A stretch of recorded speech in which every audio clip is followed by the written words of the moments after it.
ओझर उड्डाणपुलाच्या निकृष्ट कामासह खड्डेमय रस्ते, वाहतूक कोंडी आणि रखडलेल्या कामांमुळे नागरिक त्रस्त, प्रकल्प संचालक मानकर यांना शिष्टमंडळाचे निवेदन.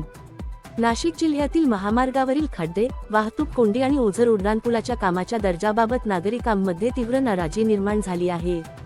या पार्श्वभूमीवर आमदार अनिल अण्णा कदम यांनी आक्रमक भूमिका घेत राष्ट्रीय महामार्ग प्राधिकरणाच्या अधिकाऱ्यांना धारेवर धरले.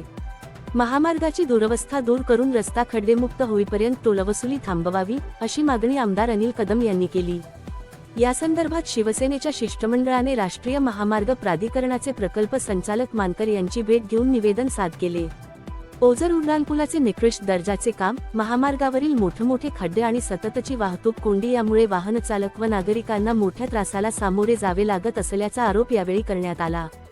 दरम्यान, अधिकाऱ्यांकडून योग्य कार्यवाही न झाल्यास आंदोलन अधिक तीव्र करण्याचा इशारा शिवसेनेच्या पदाधिकाऱ्यांनी दिला आहे. 15 ऑगस्टनंतर कोणत्याही क्षणी पिंपळगाव टोल नाक्यावर तोडफोड आंदोलन करण्यात येईल, असा इशारा शिवसेना तालुका प्रमुख खंडू बोडके पाटील यांनी दिला.